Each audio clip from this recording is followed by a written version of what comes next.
आन्दोलनको पहिलो दिन हत्या भएको 19 जना मेरो भाइ बहिनीको सम्पूर्ण परिवारलाई जेल खोज्नुपर्छ।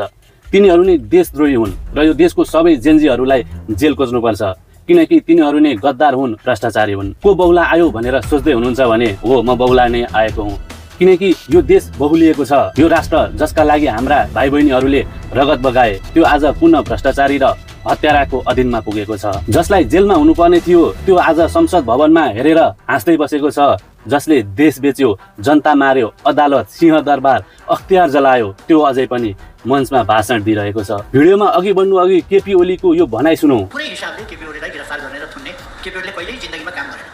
केपी ओली सोझो छ भन्दैमा बोगस आयोगहरू जसले जहाँ बनाउँदै हिँड्छ, जसले बोलाउँदै जान्छ, जसले सोध्दै जान्छ, त्यहाँ लुर गरेर बयान दिने खालको त्यस्ता काम केपी ओलीले गर्दैन। कुनै भ्रममा आफैलाई धोका दिने काम केपी ओलीले गर्दैन। केपी ओली जस्ता भ्रष्ट तथा हत्याराहरूले यस्ता निर्लज्ज अभिव्यक्ति दैनिक 5-7 पटक दिइरहेका छन्। प्रश्न के हो भने यो साहस कसरी आउँछ? कानुनभन्दा माथि यति ठुलो घमण्ड कसरी सम्भव भयो? किनकि पुरानै भ्रष्ट नेताहरू फेरि बाहिर निस्किन थालेका छन् र देशको हरेक संस्थामा उनीहरूको जालो फेरि फैलिँदैछ, किनकि नयाँ सरकार नै उनीहरूको हो। नयाँ सरकार पुरानै खेल, तर जनताले सोचेका थिए अब देशले न्याय पाउँछ। 40 दिन भयो नक्कली जेन्जीको आडमा सुशीला कार्की प्रधानमन्त्री भएको। त्यही पनि उहाँ जतिको मान्छे प्रधानमन्त्री हुँदा देशले गर्व गर्यो र न्यायको प्रतीक मानियो। तर प्रश्न यी हुन्, जेन्जीको कुनै पनि माग सम्बोधन भयो? 1.5 महिनामा भ्रष्टाचार सकियो त? निर्मला, सहकारी, एनसिएल, सुनकाण्ड, बालुवाटार, बाँसबारी लगायत कुनै पनि छानबिन अगाडि बढ्यो? कुन भ्रष्टाचारी र हत्यारा पत्ता लागे? कसलाई के कति कारबाही भयो? कि प्रधानमन्त्री नाम मात्र कि हुन्? के शक्ति चाहिँ एमाले काङ्ग्रेसकै हो? होइन भने के कति भ्रष्ट र हत्यारालाई कारबाही गरियो? मैले त केही देखिनँ। कि तपाईँहरूले देख्नु भएको छ?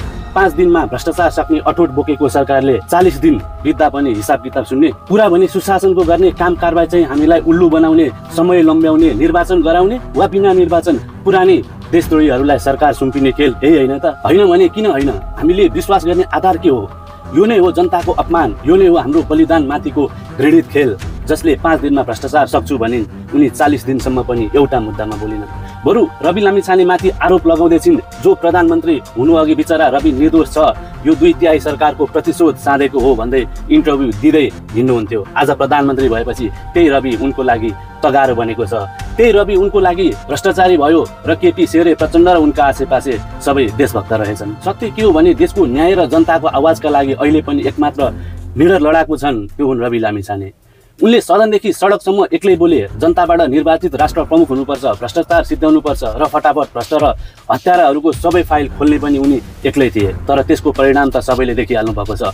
अझै न्यायको लागि नखु कारागारमा नेपाली जनताको पर्खाइमा हुनुहुन्छ, किनकि हिजोको न आजको कुनै सरकार उहाँलाई न्याय दिने पक्षमा छैन। जेन्जी आन्दोलनमै पनि एमाले, काङ्ग्रेस र केही जेन्जीका अगुवाई मिलेर प्रशासनदेखि सामाजिक सञ्जाल प्रयोग गरेर उनीमाथि मिडिया ट्रायल गरियो। यो देश, यो सरकार अहिले पनि गद्दारको घेरामा छ। ती 22 जना जसलाई सरकारले निर्मम तरिकाले हत्या गर्यो, सोच्नुहोस् उहाँहरू तपाईँको भाइ बहिनी, तपाईँको छोराछोरी भएको भए र यो सरकारले न्यायको लागि यस्तै गरेको भए अहिले तपाईँको मन, तपाईँको परिवार कुन स्थितिबाट गुज्रिरहेको हुन्थ्यो? हो, त्यही स्थितिबाट हाम्रो भाइ बहिनीको परिवार गुज्रिएको छ।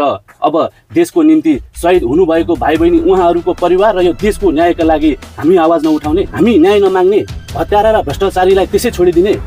हुन्न, कदापि हुन्न। अब समय आएको छ भ्रष्टाचारीसँग सम्झौता नगर्ने प्रतिज्ञा गर्न, जनताको आवाज उठाउने, प्रत्येकलाई साथ दिने। Rabi Lamichhane, Harka Sampang, Amresh Kumar Singh, Gopi Hamal, doctor Nicholas Bhusal, doctor Tosima Karki, Sabita Gautam जस्ता देशका सच्चा योद्धा जसले म देशलाई परिवर्तन गर्छु भनेर साहस देखाएका छन्, जसले गफ होइन काम गरेर देखाएका छन्। त्यो साहसलाई, त्यो कामलाई साथ दिने अनि देश र जनता, शहीद भाइ बहिनीहरूले न्याय पाउनेछन्। अब पनि मौन बस्ने हामी तपाईँहरू, यो देश र हाम्रो जेन्जी भाइ बहिनी जो देशका लागि शहीद हुनुभयो, उहाँहरूलाई हराउन लागि परेका गद्दार।